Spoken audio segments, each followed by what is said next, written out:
Bulletin number break news చూస్తున్నాం. Assembly ఎన్నికల్లో ఓటమితో షాక్లో ఉన్న కేసీఆర్ లోక్సభ ఎన్నికల్లో కొత్త ప్లాన్ వేస్తున్నారు. పొత్తుల కోసం ప్రయత్నాలు మొదలుపెట్టారు బీఆర్ఎస్ నేతలు. బీఎస్పీ రాష్ట్ర అధ్యక్షుడు ఆర్ఎస్ ప్రవీణ్ కుమార్తో కేటీఆర్, హరీష్ రావు చర్చలు జరుపుతున్నట్లు సమాచారం. పొత్తు పెట్టుకుంటే నాగర్ కర్నూలు టికెట్ ఇస్తామంటూ ఆఫర్ చేయగా మాయావతితో మాట్లాడి చెబుతానని ఆర్ఎస్ ప్రవీణ్ కుమార్ చెప్పారు.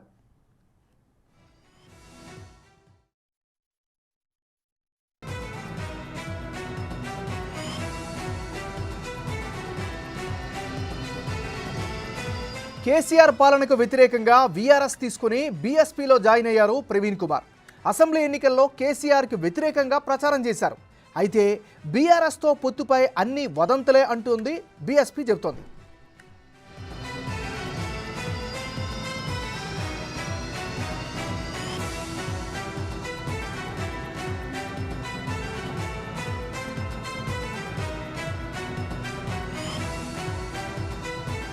బులెటిన్లో మనం బ్రేక్ న్యూస్ చూస్తున్నాం. అసెంబ్లీ ఎన్నికల్లో ఓటమితో షాక్లో ఉన్న కేసీఆర్ లోక్సభ ఎన్నికల్లో కొత్త ప్లాన్ వేస్తున్నారు.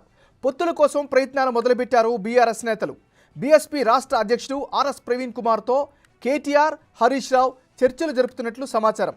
పొత్తు పెట్టుకుంటే నాగర్ కర్నూలు టికెట్ ఇస్తామంటూ ఆఫర్ చేయగా మాయావతితో మాట్లాడి చెబుతారని ఆర్ఎస్ ప్రవీణ్ కుమార్ చెప్పారు.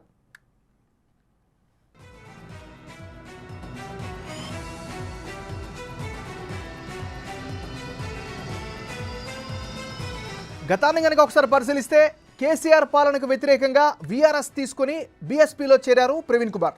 అసెంబ్లీ ఎన్నికల్లో కేసీఆర్కు వ్యతిరేకంగా ప్రచారం చేశారు. అయితే బీఆర్ఎస్తో పొత్తుపై అన్ని వదంతులే అని చెప్తోంది ప్రస్తుతానికైతే బీఎస్పీ.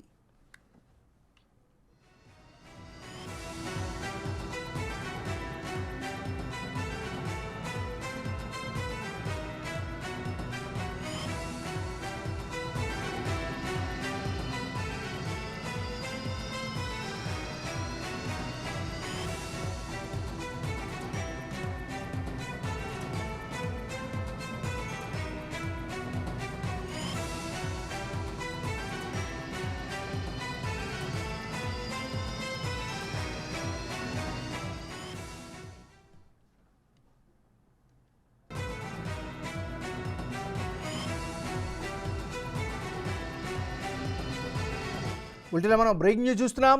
అసెంబ్లీ ఎన్నికల్లో ఓటమితో షాక్లో ఉన్న కేసీఆర్ లోక్సభ ఎన్నికల్లో కొత్త ప్లాన్ వేస్తున్నారు. పొత్తుల కోసం ప్రయత్నాలు మొదలుపెట్టారు బీఆర్ఎస్ నేతలు.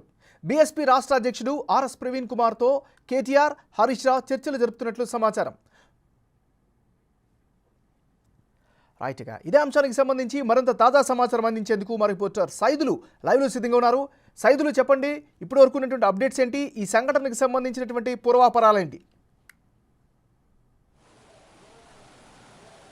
ఎస్ ఏమన్నారు, కొద్దిసేపటి క్రితమే బంజారాహిల్స్లో నందినగర్లో కేసీఆర్ నివాసంలో బహుజన్ సమాజ్ పార్టీ రాష్ట్ర అధ్యక్షుడు ఆర్ఎస్ ప్రవీణ్ కుమార్ భేటీ అయ్యారు. అయితే లోక్సభ ఎన్నికల్లో పొత్తు పెట్టుకునేందుకు ఈ భేటీ ప్రాధాన్యత సంతరించుకుందని చెప్పవచ్చు. ఎందుకంటే గత మన శాసనసభ ఎన్నికల్లో బీఆర్ఎస్ పార్టీ ఓటమి తర్వాత కేసీఆర్ వ్యూహం మార్చారు, పొత్తులకి సై అంటున్నారు. దానిలో భాగంగానే బీఎస్పీ తోటి పొత్తు పెట్టుకునేందుకు రంగం సిద్ధం చేస్తున్నట్టు కూడా మనకు తెలుస్తుంది. అయితే ఆర్ఎస్ ప్రవీణ్ కుమార్ పొత్తు పెట్టుకుంటే మాత్రం ఖచ్చితంగా నాగర్ కర్నూలు నుంచి తనకు పోటీ చేసేందుకు అవకాశం ఇస్తారని చెప్పేసి కూడా జోరుగా చర్చ జరుగుతుంది. అయితే వాస్తవంగా నిన్నటి నుంచే ఈ పొత్తుల అంశానికి సంబంధించి వార్తలు వస్తున్నప్పటికీ కూడా ఈ రోజు ఉదయం ఆర్ఎస్ ప్రవీణ్ కుమార్ ట్వీట్ చేశారు, ఈ ఉదంతాలను నమ్మొద్దు అని చెప్పేసి అన్నారు. కానీ ఆ ట్వీట్ చేసిన 2-3 గంటల వ్యవధిలోనే ఇటు బంజారాహిల్స్లో ఉన్నటువంటి నందినగర్లో కేసీఆర్ నివాసంలో కేసీఆర్ తోటి భేటీ అయ్యారు ఆర్ఎస్ ప్రవీణ్ కుమార్. అతనితో పాటుగా ఇటు బీఆర్ఎస్ నుంచి ఇటు బీఆర్ఎస్ వర్కింగ్ ప్రెసిడెంట్ కేటీఆర్, అదేవిధంగా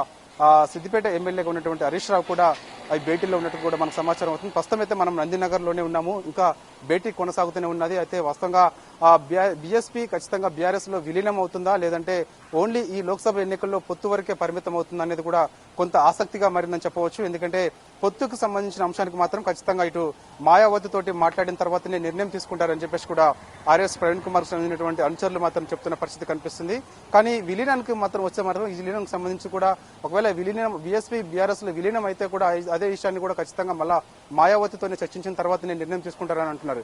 ఏదేమైనప్పటికీ కూడా నాగర్ కర్నూలు నుంచి ఖచ్చితంగా ఈసారి ఆ లోక్సభ అభ్యర్థిగా అటు అంటే పొత్తులో అంశానికి సంబంధించి ఇటు బీఎస్పీ అటు బీఆర్ఎస్ కి పొత్తులో అభ్యర్థిగా ఆర్ఎస్ ప్రవీణ్ కుమార్ పోటీ చేస్తారా, లేకపోతే విలీనం అయిన తర్వాత ఖచ్చితంగా ఇటు బీఆర్ఎస్ అభ్యర్థిగా ఆర్ఎస్ ప్రవీణ్ కుమార్ ని బరిలో దించుతారనేది కూడా కొంత ఆసక్తిగా నెలకొందని చెప్పవచ్చు. అయితే ప్రస్తుతం మనం చూస్తున్నాం కొద్దిసేపటి క్రితమే ఇది మన పొత్తులకు సంబంధించిన అంశం అయితే లోపల చర్చ జరుగుతున్నప్పటికీ కూడా ఇది ముగిసినట్టుగా కూడా మనకు సమాచారం ఉంటుంది. ప్రస్తుతం ఆర్ఎస్ ప్రవీణ్ కుమార్ అంటే ఇక్కడ నుంచి నేరుగా ఈ అంశానికి సంబంధించి ఇప్పటికే బయటకు వచ్చిన తర్వాత నేరుగా ఆర్ఎస్ ప్రవీణ్ కుమార్ తోటి మాట్లాడించే ప్రయత్నం ఖచ్చితంగా చేద్దాము. ఎందుకంటే నిన్న నుంచి వార్తలు వస్తున్న నేపథ్యంలో తను ఈ వదంతులను నమ్మొద్దని చెప్పేసి ట్వీట్ చేసినప్పటికీ కూడా వెంటనే 2-3 గంటల వ్యవధిలోనే తను ఇక్కడ నందినగర్కు వచ్చి కేసీఆర్ తో భేటీ అయ్యారు. ఆల్రెడీ ఆ విజువల్స్ కూడా దాదాపుగా బయటకు వచ్చేసాయి. సో ఖచ్చితంగా ఇక పొత్తు ఉంటుందని చెప్పేసి కూడా జోరుగా ప్రచారం అయితే కొనసాగుతుంది. ఏదేమైనప్పటికీ ఇటు ఆ కేసీఆర్ మాత్రము మన జరిగిన శాసనసభ ఎన్నికల్లో ఓటమి తర్వాత తన వ్యూహాన్ని పూర్తిగా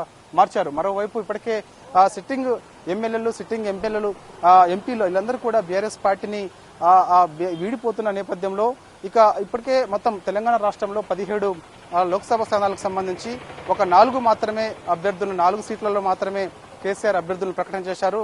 అంటే ఖమ్మం నుంచి సిట్టింగ్ ఎంపీగా ఉన్నటువంటి నామా నాగేశ్వరరావుకి మరోసారి అవకాశం కల్పించారు. మహబూబాద్ నుంచి సిట్టింగ్ ఎంపీగా ఉన్నటువంటి కవితకు మరోసారి అవకాశం కల్పించారు. అయితే వాస్తవంగా ఖమ్మం నుంచి కూడా నామా నాగేశ్వరరావు కొంత విముఖత చూపుతున్నట్టు కూడా మనకు సమాచారం ఉంటుంది. అదేవిధంగా చేవెళ్ల వాస్తవంగా జనవరి 3 నుంచి జనవరి 26 వరకు కూడా ఆ తెలంగాణ భవన్లో వరుస సమీక్ష సమావేశాలు జరిగినప్పుడు ఆ సమీక్ష సమావేశాల్లో మొదటిగా చేవెళ్ల పార్లమెంట్ నియోజకవర్గ సమీక్ష సమావేశం జరిగినప్పుడు అప్పుడే వెంటనే సాయంత్రం కల్లా మన చేవెళ్ల ఈసారి సిట్టింగ్ అభ్యర్థి రంజిత్ రెడ్డి పోటీ చేస్తారని చెప్పేసి కూడా చెప్పడం జరిగింది. కానీ తీరా నిన్న చూస్తే మాత్రము చేవెళ్ల నుంచి సిట్టింగ్ అభ్యర్థి రంజిత్ రెడ్డి బరిలో లేరు అని చెప్పేసి కూడా తెలుస్తుంది. ఏదైనప్పటికీ చూడాలి మరి ఈ రోజు అంటే రాజకీయాలు మాత్రము గంటకి మొత్తం చేంజ్ అవుతున్న పరిస్థితి అయితే కనిపిస్తుంది. ఏదైనప్పటికీ మాత్రం ప్రస్తుతం అయితే నందినగర్ లో మాత్రం ఇటు ఆర్ఎస్ ప్రవీణ్ కుమార్ అదేవిధంగా కేసీఆర్ హరీష్ రావు కేటీఆర్ వీళ్ళందరూ కూడా భేటీ అయ్యారు. ఖచ్చితంగా లోక్సభ ఎన్నికలు దగ్గర పడుతున్న వేళ ఈ భేటీ మాత్రం ఖచ్చితంగా పొత్తు అంశానికి ప్రాధాన్యత సంతరించిందని చెప్పవచ్చు. సో చూడాలి మరి బయటకు వచ్చిన తర్వాత ఓన్లీ ఈ లోక్సభ ఎన్నికలకు సంబంధించి పొత్తు ఉంటుందా, లేదంటే ఖచ్చితంగా పార్టీకి సంబంధించి ఇప్పటికే బీఎస్పీ కూడా ఖచ్చితంగా బీఆర్ఎస్ లో విలీనం అవుతుందని చెప్పేసి కూడా ఆ వార్తలు వస్తున్న నేపథ్యంలో సో విలీనం అవుతుందా అనేది కూడా మనకు తెలియాల్సింది. ప్రస్తుతం అయితే ఏమన్నారు లోపల మాత్రం అయితే చర్చలు జరుగుతున్నాయి. ఒకవేళ చర్చలు మాత్రము ఒకవేళ సఫలమైతే మాత్రం ఖచ్చితంగా ఆర్ఎస్ ప్రవీణ్ కుమార్ నాగర్ కర్నూలు నుంచి పోటీలో ఉంటారని చెప్పేసి కూడా వార్తలు వస్తున్నాయి. Thank you Saidulu.